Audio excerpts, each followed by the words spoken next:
Alors en Syrie, il y a des Bédouins, des Druzes, il y a aussi d'autres minorités, notamment des Kurdes. Nous sommes en ligne avec Aria Gemo, vous êtes activiste kurde. Est-ce qu'on peut réellement croire à ce cessez-le-feu? Est-ce que réellement nous sommes derrière cet épisode de violence?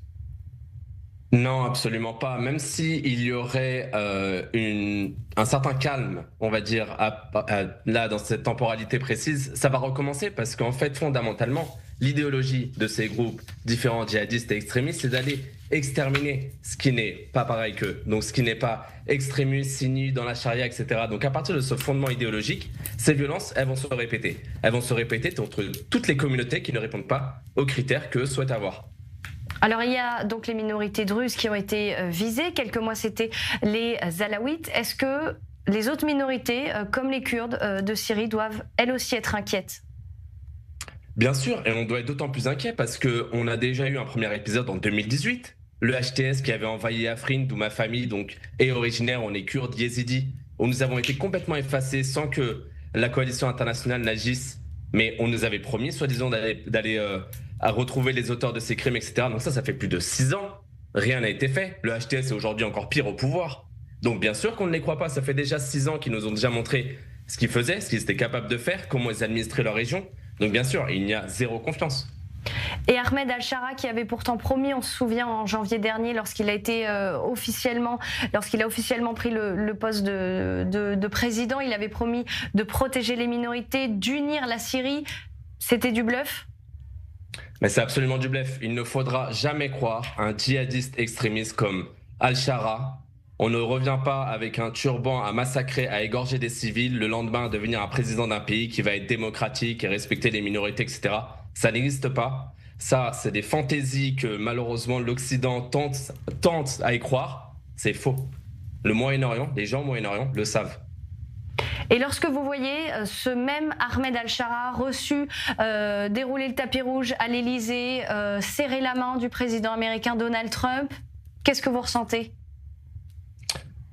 Je ressens une peine parce que quand on sait que la France, par rapport à son histoire, par rapport aux droits humains, droits de l'homme, etc., peut s'aligner, même si on peut le comprendre, sur des intérêts géopolitiques, mais avec une telle idéologie, rappelons-le, Daesh a massacré aussi en France, Daesh a massacré aux États-Unis, Daesh a massacré en Europe. Donc à un moment, il faut savoir avec qui on s'allie, jusqu'à quel point, sur le compas géopolitique et idéologique. Ce ne sont pas les alliés de l'Occident, ça ne le sera jamais, parce que idéologiquement, fondamentalement, ils sont opposés. Alors, quelles sont les réelles motivations, selon vous, du nouveau président syrien Ahmed Al-Shara? Ça va être comme ce qui s'est passé à Afrin en Syrie en 2018. C'est un bon cas d'exemple parce que ça nous permet d'avoir 6 ans d'avance sur ce qui est en train de se passer actuellement. Ça va être un nettoyage ethnique qui va se faire progressivement.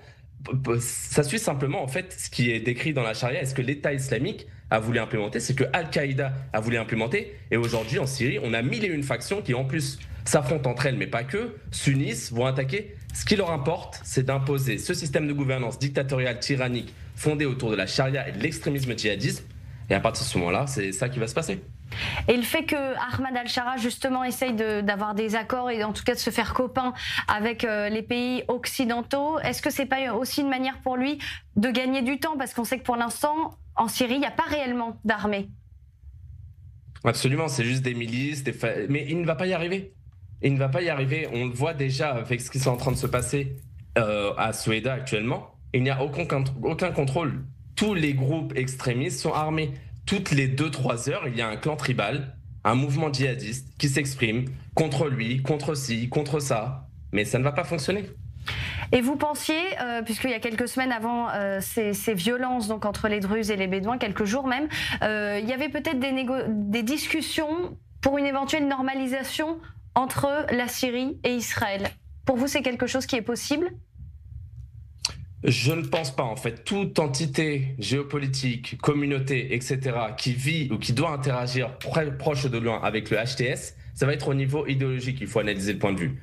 Et si on voit la Syrie d'aujourd'hui, et si on voit Israël, si on voit la Syrie de...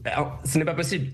L'idéologie, par exemple, une normalisation d'une idéologie telle au niveau du HTS, ça se fait avec la Turquie. Ça va pas se faire avec Israël. Ça va se faire pas forcément avec l'Iran, parce que c'est des djihadistes, mais dans différents sens. Ils ont des... Voilà. Donc, il faut le voir de ce côté-là. Donc non, ça ne va pas être possible.